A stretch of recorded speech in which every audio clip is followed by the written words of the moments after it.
For the first episode here in J&G Coast, we're going to the beautiful city of Bohol. Bohol is known as one of the best tourist destinations here in the Philippines.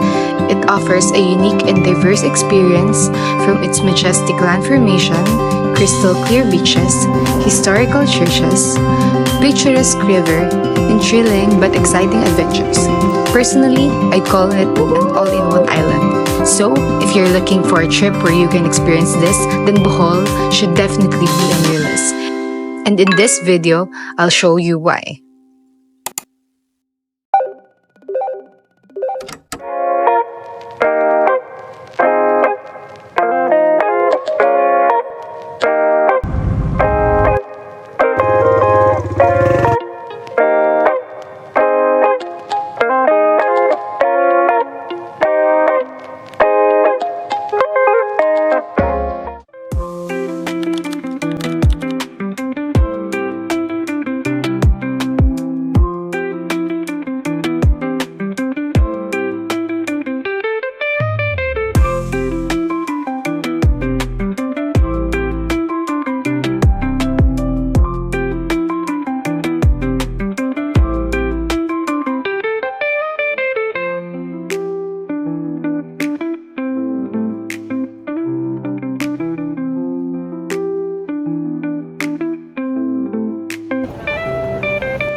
Before we begin, I'll show you ways on how to get to Bohol.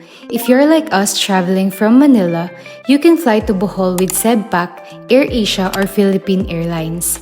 The flight is usually non-stop and takes only about 1.5 hours. Round-trip ticket to Bohol usually costs around 2,000 to 5,000, but if you catch a piece deal sale, you can fly for as low as 1,300 pesos per head. Now let's begin. Upon arrival, we are warmly welcomed by the team and we actually booked this whole trip via Harimanok Travel and Tours. Now finally, our first destination, Loboc River. This picturesque river features calm and clean water known for its natural milky jade color surrounded by lush greenery and palm trees. It offers peaceful and serene vibes, providing tourists with a relaxing and enjoyable experience. The cruise with buffet costs 850 pesos per person. This includes a generous buffet lunch, singers and musicians on board, and a short cultural show by the local community. Here is our experience.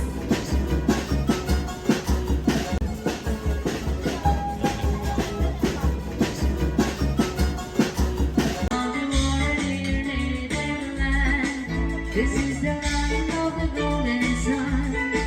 This is the home of a noble man.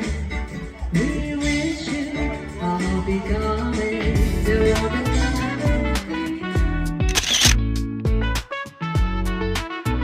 Gusto yung pagkain ko.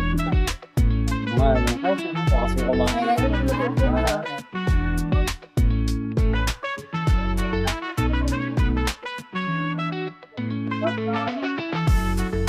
Bak.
Kakagaling lang namin sa Loboc River. Ano ba yan? Cruise road lang. Yeah, it's cruise. Kaya ako i-take you doon. Wala na yung gayon. Yeah. Guys, kita nyo yan. Ayan yung mga boat natin eh. Boat mo? Boat. Ito nakikita nyo eh. Pag mamayari ko yun. Ito lang. Yan. Yan pag mamayari. Love na love ko yan. Ito yan. Hmm? Nawala ka sa ganyan. Mamaya ako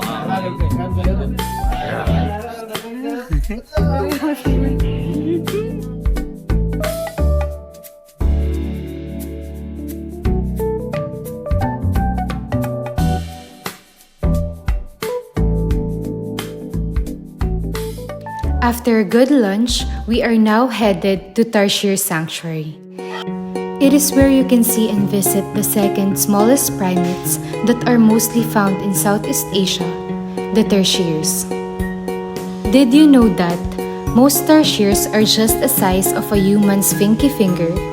Despite their small stature, they can leap a distance 40 times their body length. They can also move their head 360 degrees. A gentle reminder that when you visit these unique animals, be sure to strictly follow the rules in the sanctuary. Let's go!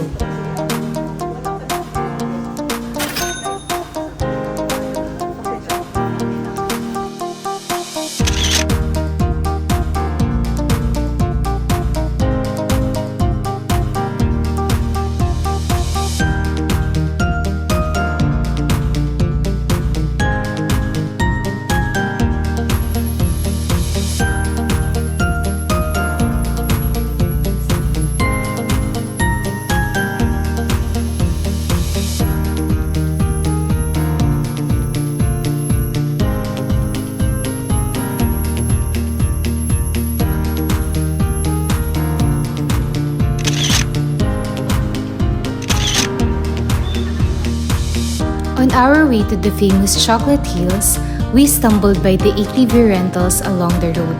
And of course, we wouldn't miss an adventure.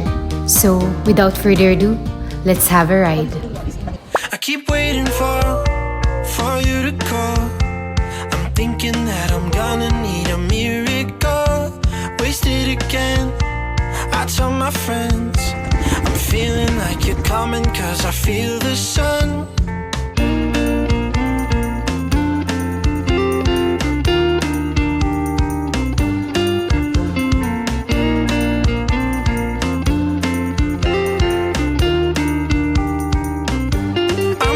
For the special touch you give, I'm needing it more than I ever did.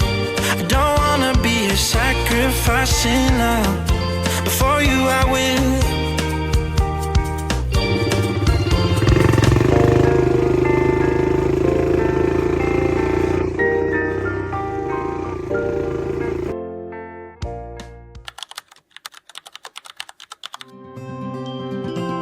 After a fun ride, we are now headed to the last but definitely not the least destination for today, Chocolate Hills. This iconic and uniquely shaped hills consist of 1,776 hills, changes over the course each year. They lush green in rainy season and turns chocolate brown during dry season, hence its name.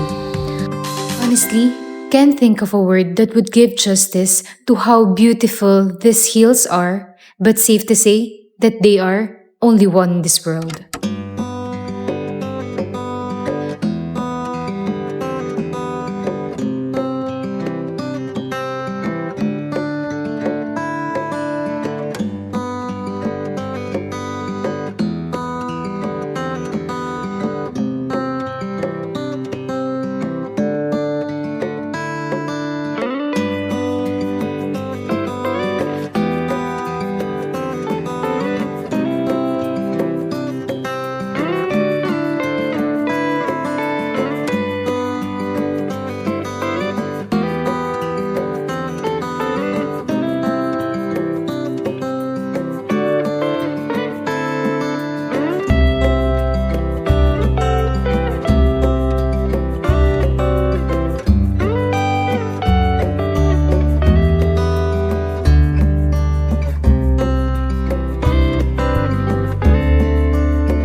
What a truly wonderful day it has been. From all the adventures, experiences, memories, and the exceptional beauty of Bohol, I'm truly grateful and everything is beyond expectation.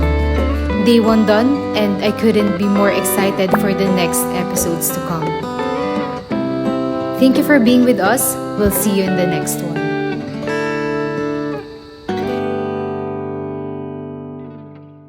Next on J&G Goes. Hello. Kinakabahan ka? Hindi. Ganun palang pakiramdam nun.